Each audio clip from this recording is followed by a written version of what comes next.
Order! Order! You are an incorrigible delinquent at times. Behave yourself, man!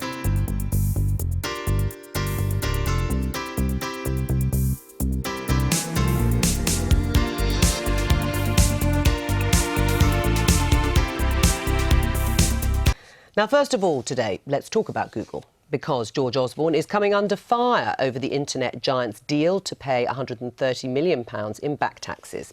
A number of Labour MPs, including the Shadow Chancellor John McDonnell, have argued it's not nearly enough and Google have been let off the hook. Here's the Chancellor discussing the deal over the weekend.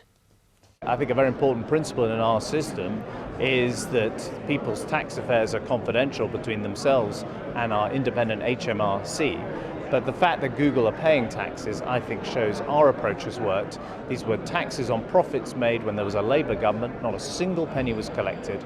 And now to have Labour politicians complaining about it is a bit rich. Can George Osborne really claim this as a success?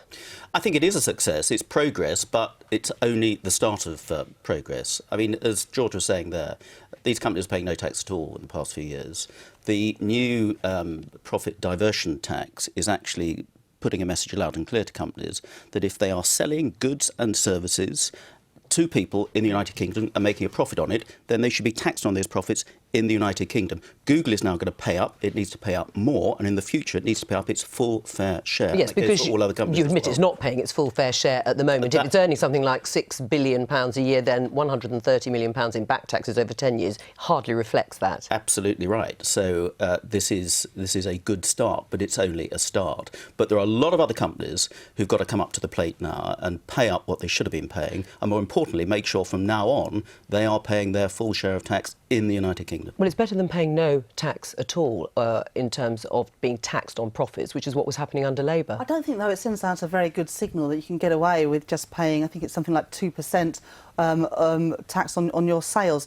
In 2013, Google had sales in the UK worth around £4 billion, and yet they're only paying £130 million over 10 years, so that's sure. £13 million. But why didn't they pay anything at all under Labour? Well, look, this review was conducted, but the conclusion that £130 million is OK, I think he really just isn't good enough. I mean, a lot of people at the moment are struggling as it gets to the end of January to do their tax return, and they're not able to go and have a little chat with HMRC to say, do you know what, I think it'd be about, maybe I'll pay £1,000 this year. They have to pay what their fair share. Was it a mistake, though, that Labour didn't put more pressure on companies like Google at the time? I mean, isn't it a bit rich, people say, for John McDonnell to start squealing about not enough pressure being put on Google when none was put on them under Labour? Well, pressure was put on them, but of course not enough tax was paid in that period either. But for George Osborne to come out now and say that this is a success, this is a good start, I just don't. It's a start, but it's not a good start. But it's a deal. It doesn't send out a very good signal to the other companies who are also in those discussions that they can get away with a tax bill that's this low. Well, and that is an important point, that if these are what's been called a sweetheart deal, in other words, they can make a deal, pay some of the tax earned on profits, but not the full whack. It looks like it's been signed and sealed with HMRC. Yeah, I don't like these cosy deals, and I think an aspect of this in the future has to be much greater transparency as to the tax regime that all companies, big, small, individual businesses, are subject to. The problem is there was a large grey area over many years using all sorts of, on the face of it, legal devices not to pay tax. It might have been legal, it wasn't allowed by successive governments.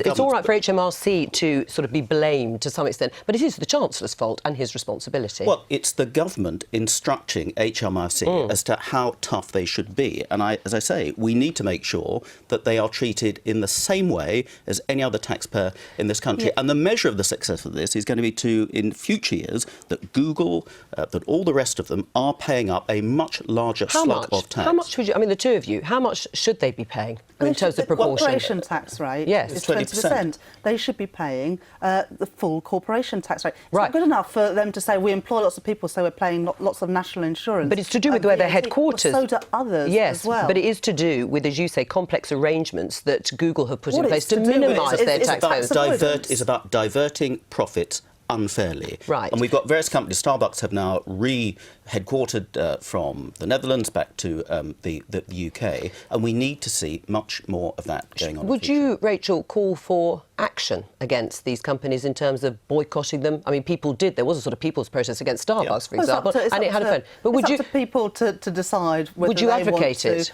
Well, I'm not going to advocate picking on one company or another, but it's up for people to decide. For example, with the living wage, which has been a campaign that I've really advocated over the last few years.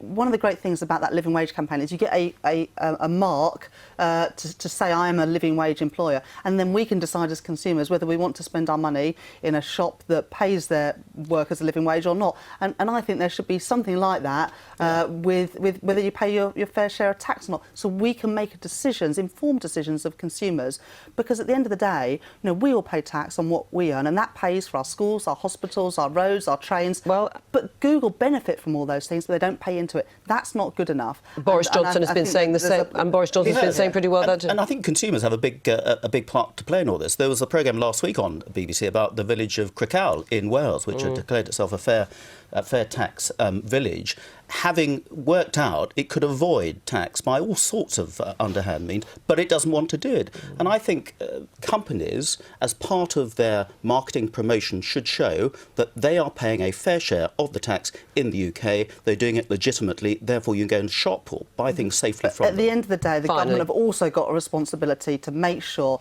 that we've got a tax code that means that people do have to pay their fair share of tax. And it's you can't just transparent. blame the companies. The government have got to get a grip on this and make sure that everybody, especially the biggest companies, pay their share of tax. At last, which we didn't. Well, they're not. 130 million is not a grip. Which is more than naught under the last Labour drop government. in the ocean, Tim. Last words. I've been getting away with it all my